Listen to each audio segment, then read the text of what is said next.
So a holiday is a holiday, but what makes a holiday luxury for you? For me, luxury is the service. I am not a fan of doing much thinking when I'm on holiday. No. So to know that someone else is going to be preempting my wants and needs is just top tier for me. You Yeah. just want to show up. Just show and up, be there. tell me what I'm Yeah. doing, tell me what I'm eating. Yeah. Happy as.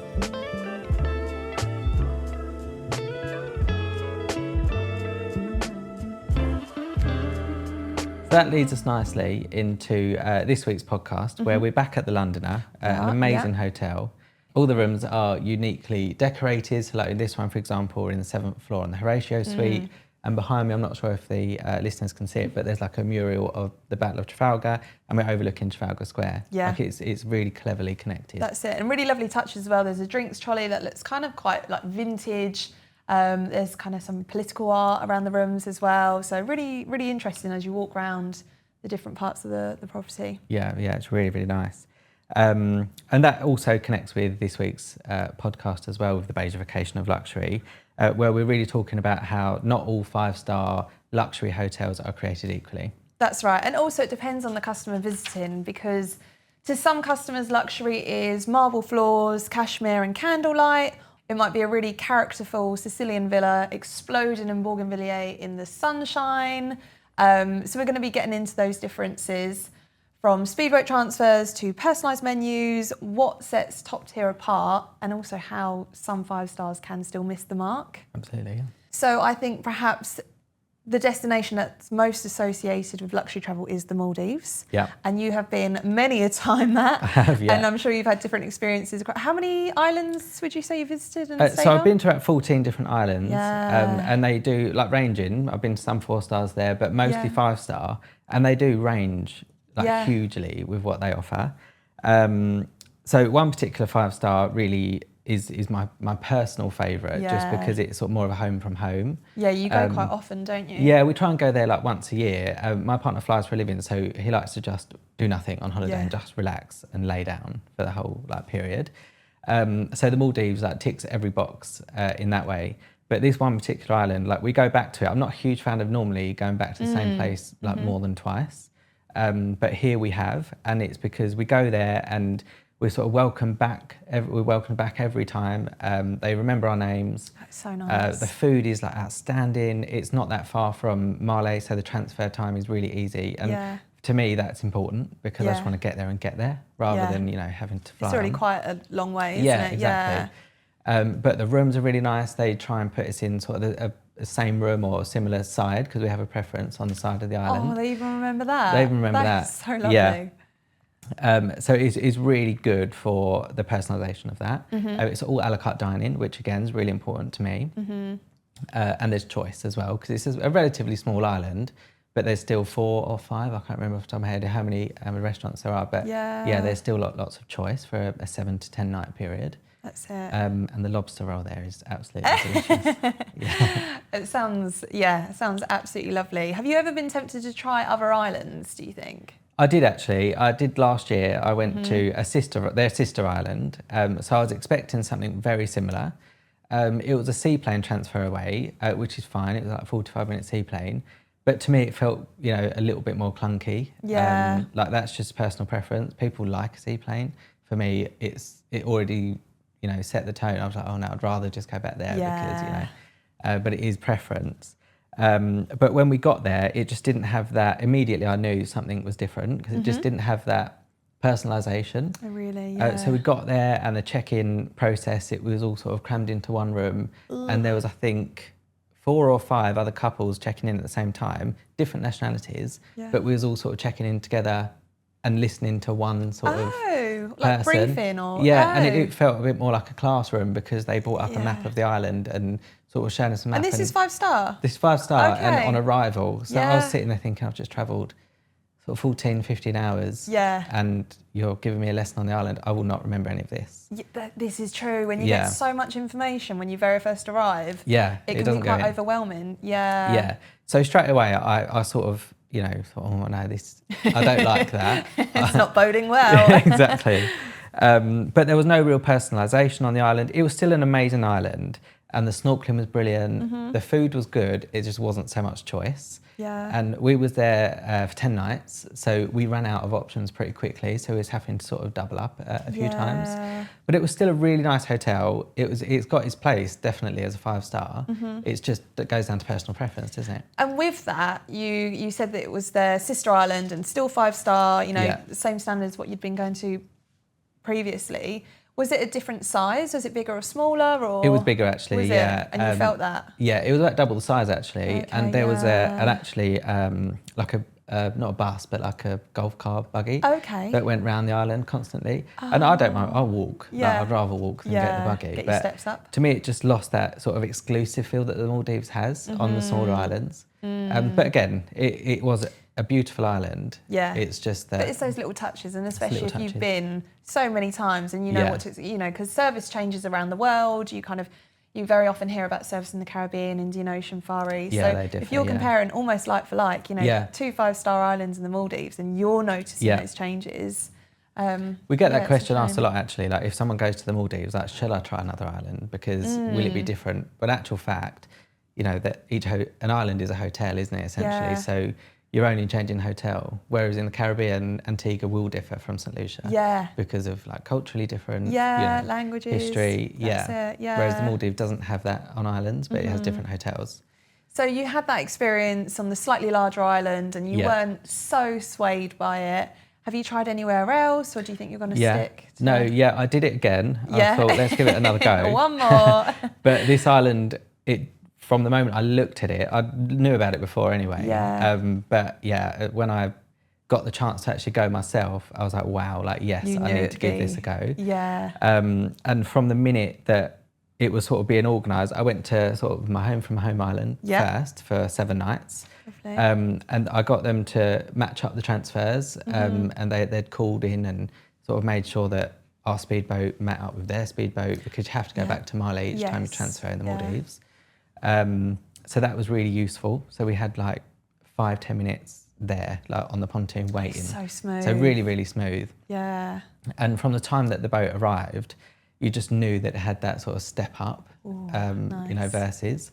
We got on and was greeted by a welcome drink on a speedboat, which is quite uncommon. Normally you just get on the speedboat and you're off to the island, which is great, but it's nice to have a little beverage on the way. But also they give you a small sort of canvas bag, which I've got today actually. I used, because I've still got it.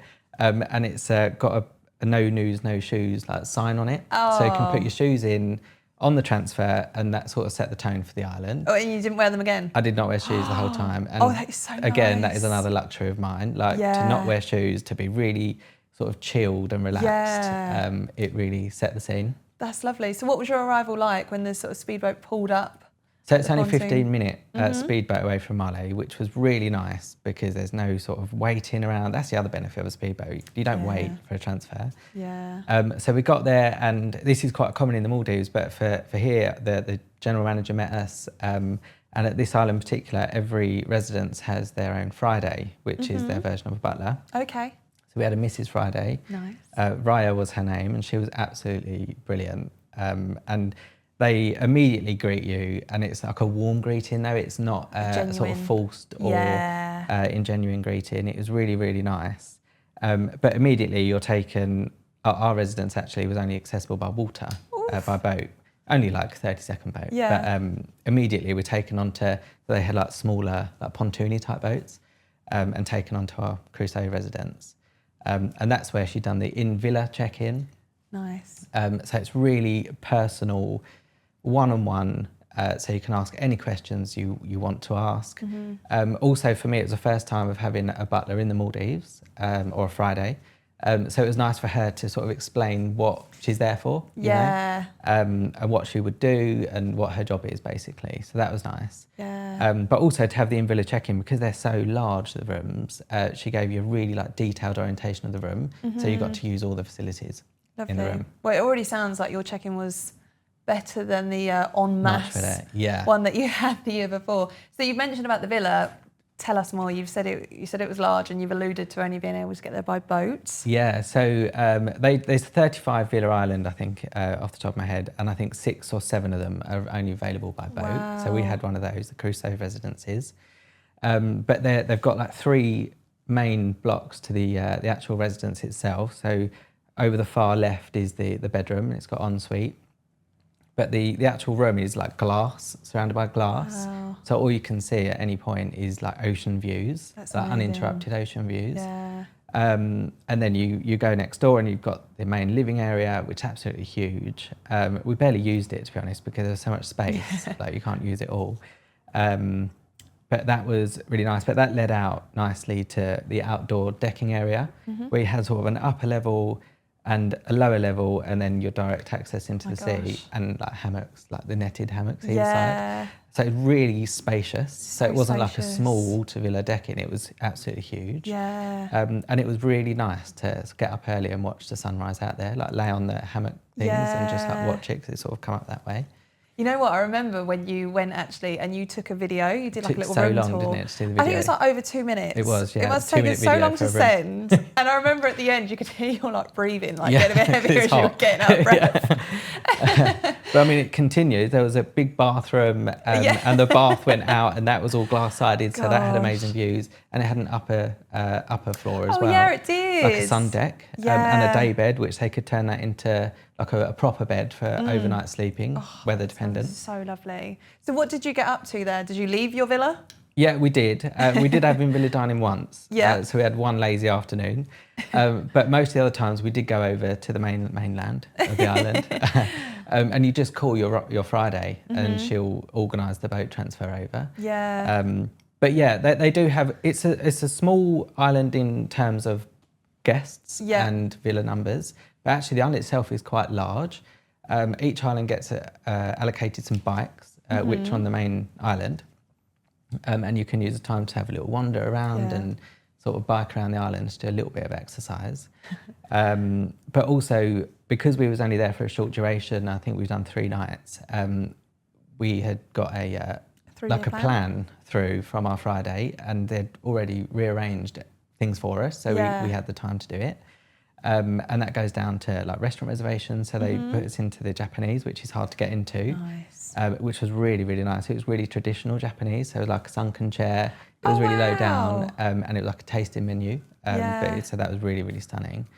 They booked us in for a couples massage. Lovely. And also a marine snorkeling tour with the marine biologist. Oh, amazing. Yeah, because the marine life was really, really good there. Good. Did you learn quite a bit? I did, actually. And I'm not a huge snorkeler, to be honest. No, you're not, no. But yeah, I had to give it a go because it's meant to be really, really good there, and it was, Absolutely. And how do you think with, you've said, there's not many guests on the island, and obviously you've got your Fridays and the staff work really hard. How do you think they kind of wow their guests each time? So every morning, all the staff have team briefings, like in-depth team briefings. So they'll go over guest preferences, dietary requirements, any reservations that they have booked in that day, so that when the guests come to breakfast each morning, you're greeted by your Friday every morning, and you sort of go through your day. Wow. And you sort of know it. And they know it already. And they'll come up to me and say, "Oh, Matt, you've got your massage at 4 o'clock this afternoon. Like, do you want me to put the boat ready?" That's at lovely, 3:50, so you get here in time. Yeah, so you sort of get there and you sort of debrief your day, but they already know your day. Yeah. So that's, I think, that extra touch that they have. Yeah. And the staff all work together like seamlessly. Like there's not one thing that is put out of place. Amazing. So, I mean, you've mentioned 3 kind of very different 5-star experiences, again, like we mentioned, in the same destination. So do you think, in your opinion, is it unfair to kind of class all 5 stars as the same and that's that? Absolutely, yeah. I think they all have their place as a 5-star, but I think there almost has to be like a 6-star or a plus, because they differ so much. And like that island is the service and the personal touches, the exclusivity, everything like that is far superior to another 5-star island, but that 5-star island is still amazing. So you've almost got leading 5-star, premium 5-star and ultra 5-star, haven't you really? Yeah. Yeah. So I think we have absolutely got to hear what the name of this island is. Yeah, I've gate-kept it long enough. You have. Don't gatekeep it any longer. It's Gili Lankanfushi. Oh, I would highly recommend anyone to visit. If you go to the Maldives, you have to add that onto your list. Absolutely. And of course, any questions, just come to you. You can remember it like, please do. Like it was yesterday. Yeah. Obviously, you've been to some incredible hotels over the years. Like, where's your sort of standout? I think the standout one for me was probably Sugar Beach in St Lucia. It's already set in such a beautiful location. So you're in between the two pitons, which is kind of the famous silhouette of the island of St Lucia. It's so green and lush. It's almost like being in a rainforest. And in fact, they've got a spa which is set on stilts. So it's almost like tree houses in the rainforest. So as you're having treatments, you can hear the stream beneath, you can hear the birds, you can hear the crickets, you know, all those kind of outdoorsy sounds. But the property itself, it slopes down towards the ocean. So from almost every villa, you've got a view of the sea, or certainly as you're making your way down to that main kind of restaurant area, pool area, it's just framed so nicely by these pitons. But the service here was so incredible. So every villa has also got a butler. And I remember when I arrived, and we arrived quite late and sort of headed down to dinner. And when I came back to my villa afterwards, the butler had unpacked my suitcase and put it in the wardrobe like colour order. I know, I was blown away. Yeah, that's it. Such fine detail. But they were really good at preempting needs. So they knew when your dinner reservation was, not because it's a slopey resort, but I think also they picked up on the fact that, you know, I'm quite lazy. Yeah. So if there's a buggy up for grabs, yes, please. Yeah. So they got to know me, and they would always have a buggy waiting for me before the lunch or the dinner reservation before I even had to call. But they also just picked up on little things. So I think there was one breakfast where I was just having some fruit, and I think I just sort of made a bit of a throwaway comment and just said, oh, you know, the mango's delicious. And then that evening, just before dinner, they brought me a specially made, just for me, mango cocktail. Oh, wow. And I just loved that. Yeah, it was just, you know, a member of staff at the sort of breakfast restaurant who heard that comment, and clearly they were talking about me during the day. Yeah. That comment made it down to the barman. And then by the evening, he had this personalised cocktail for me. Yeah. So it was really special. I think it's those sort of touches as well that sort of go overlooked by a lot of people, doesn't it? But that actually goes a long way. Yeah, like I remember it now, years later. Yeah. Yeah. I remember we did a booking somewhere. I can't remember exactly the hotel, but in the appointment, we heard that they like a daiquiri, and I can't remember which way it was, but they didn't like rum, they liked vodka. Right. So I made sure I got in touch with the hotel and be like, oh, just an FYI, like they don't like rum, but they like a daiquiri, but make it with vodka. I don't know if daiquiri is rum or vodka, but it's the other way around. Whatever one, yeah. And they did it, and they was blown away by just that so small nice. detail. Yeah, it's lovely. It can make such a difference, can't it? Yeah. So moving on to a different kind of luxury, you went on a luxury cruise last year or year before? No, last summer. Last year, yeah. last summer. So tell us a little bit about that. Who was that with and how was that? Yeah, so it was amazing actually, and I had cruised before with sort of a larger ocean cruise company, but this one with Silversea was absolutely breathtaking. It blew me out of the water, literally. Pardon the pun. After going on there. And the main reason really is that the size of it, so it's a lot smaller in size. I was on board their newer ship, Silver Ray, and still only has around 700 guests at full capacity. Wow. About 300 suites, but they're all suite cabins, so they all have they're all outside suites. Oh wow, okay. Most balcony, I believe. Yeah. But they also get butlers assigned to each suite. So the service you get on board as soon as you check in, because it's not mass market, you sort of get, you know, individual service like straight away. And the guest to staff ratio is really, really high. Wow. So you'll walk around and you'll recognise the staff members, and they'll call you, you know, Mr. Claydon, like, oh, good. Have you had a good afternoon? Or did you enjoy Santorini? Or you know, something like that. So they will get to know really you and remember you. Yeah. Yeah. So I think that really summarises then that luxury isn't necessarily about the setting or the room or those kind of physical elements. The main theme we've sort of covered so far in this episode is that it really tends to be the service and the people that set something apart. Yeah, absolutely. It just shows how powerful that can be, and about having the right people on board to represent the brand or the hotel. Yeah. It could be an amazing room, but without the service, without the people, you could be anywhere essentially, couldn't you? Or it could be any experience, but without that, it doesn't make it special. No, not or at all. exclusive.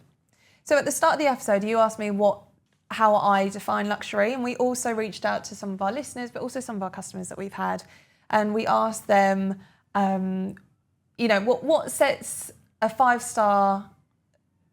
Also, everyone's perception of luxury is different, isn't it? So it's not all about the marble floors or gold chandeliers. Yes. For us, it's service. Yeah. Or, you know, like when they got your mango drink right. Yeah. So everyone has that different perception of their own version of luxury. They do, And that's what we went out and asked like guests about, didn't This we? is it. We asked our listeners, we asked our customers as well, kind of what is their one sort of, one thing that really makes something feel 5-star for them. We had a few different comments in. And what I found was really interesting is a lot of people focus on the sunbeds. So clearly, you know, we're sort of talking 5-star beach breaks as opposed to kind of city breaks with these comments. But a couple of the things were to have space between the sunbeds. So not jam-packed in. Not jam-packed in, but also there was a comment that I absolutely loved and I totally agree with it. It's having a towel that covers the bed, but also an extra towel. Because you want to have one to lie on. And one to put your neck on. One to put your neck on, or one to actually dry yourself on if you have been swimming. And also having like a buzzer on the bed as well, just very discreet, you know, not a loud buzzer, but something that you can, rather than trying to catch the waiter's eye. Someone down. Yeah, that's it. So that's really lovely. Also about live music. And one person made a comment, I think they're one of our customers in store, they said about how they love having live music. And they were somewhere where the restaurant wasn't particularly full. I think it was just perhaps a handful of couples eating, but they still had this guitarist playing. I think that's a good point, actually. It does set a nice tone, doesn't it? Like, and it's not awkward to walk into anywhere when it's, well, it is when it's silent. So when that happens, it just creates that nice sort of relaxed atmosphere. I know, like on Silversea, that was huge. Like every bar you went into, there was something to make it a really nice like ambience. Bring it to life a little bit more. And it's lovely as well if you are just one of a few people in that bar or restaurant and you're able to enjoy that live music. It feels like that property has made an effort, and they, you know, it doesn't matter how many people are sat there eating, drinking, whatever. That live music is there for those who are enjoying it. Absolutely. And it will stay there. That's a good one. Yeah.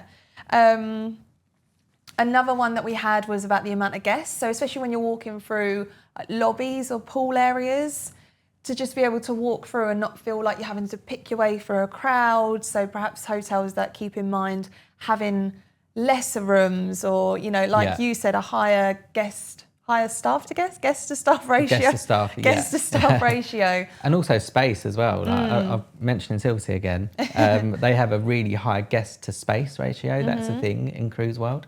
And it's, although it's a much smaller ship than say one of the, you know, the 6,000 people ships. But because there's only 700 guests, there's so much space for people, and other people overlook that. Peaceful. So thanks everyone for listening to this episode. Hopefully it's given you an inside feel to our interpretation of the beigeification of luxury, and how, you know, too many hotels or properties can fall into that same bracket. But again, it really comes down to the staff and, you know, that service being the backbone of that luxurious experience. And what's really important to the guest, or to the customer, to the guest, because what might be important to one isn't important to another.